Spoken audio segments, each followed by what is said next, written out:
Howdy folks, Nito Mortera with Archer's Paradox 2020 Outdoors Adventures. I'm going to do a little quick video on the Pulsar N750 digital night vision scope. Unfortunately, I had to send the scope back because I'm doing another evaluation on another Pulsar product. It is the Photon XT 4.6X. I should be seeing that in a couple weeks. But regardless, I can still talk about the scope, and then the remaining video I'm going to just show some of the gun sight video footage. Just quickly on that scope, I had it mounted. I'm just put some screenshots of the Pulsar N750 mounted on my custom AR-15 6 PDK rifle. Like I said, it is a digital night vision scope. The controls are very, very easy. That's a big thing with a lot of these the new technology with the digital night vision scopes. They can be daunting and intimidating to the new user. One thing I really liked about the scope was the fact that the on-off switch was at the 12 o'clock position, and it actually was a 4 position switch. You had the powered on, and then you rotated another click, and it was the internal illumination setting 1, and then you can go 2 and 3, and those were just the brightness levels. The other feature on it, on the right side of the N750, was it was a brightness control. If you're shooting, let's say during the daytime, you can turn down the brightness so you don't get such a big whiteout. Another feature on the scope on the left side was the setup essentially to get your zero. There's a really cool feature. It's called the one-shot zero, which I never use, but it's fairly easy enough to use. Just read your manual. What you do is you mount it from or you shoot it from a solid bench rest position. You fire your first shot, and then you get into the menus, and then there's a secondary crosshair setting that you dial, and what happens, the crosshairs move upwards in the y-axis and to the left or right in the x-axis, and it covers that first bullet hole that you fired, and technically it would be zeroed. Myself, I'm old school. You can just, when you turn that dial, you can actually just push the button till you hear it click, and then you'll see an X and a Y in the bottom left-hand corner of the screen. And it is kind of counterintuitive. I discovered that by accident.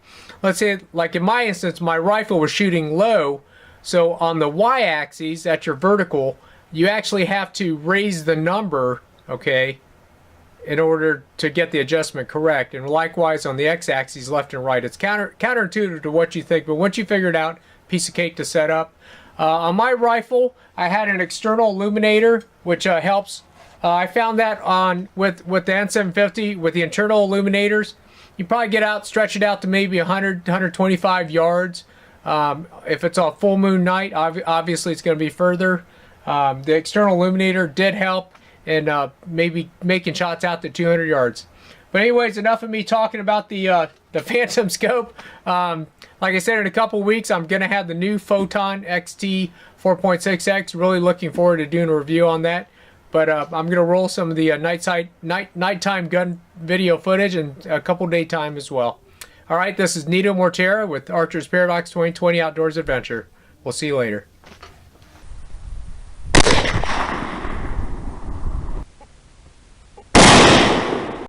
Nito Mortera with Archer's Paradox 2020 Outdoors Adventures. It is dark 30 right now. I'm just out here in my backyard.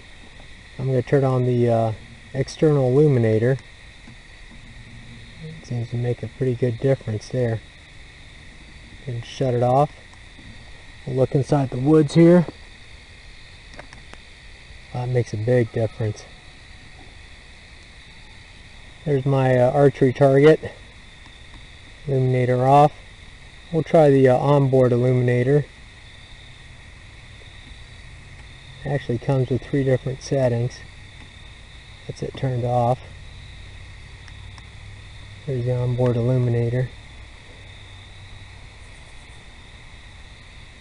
Well, it really brightens it up, doesn't it? From there to there.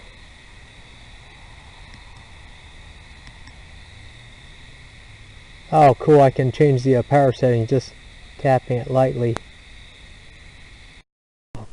A little bit past 12:30 maybe.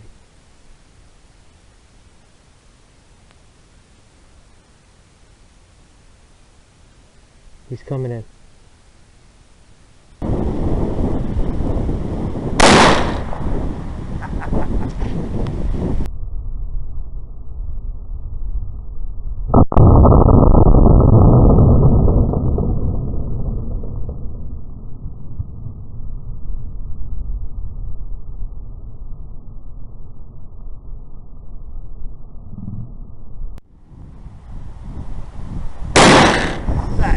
one. That's badass.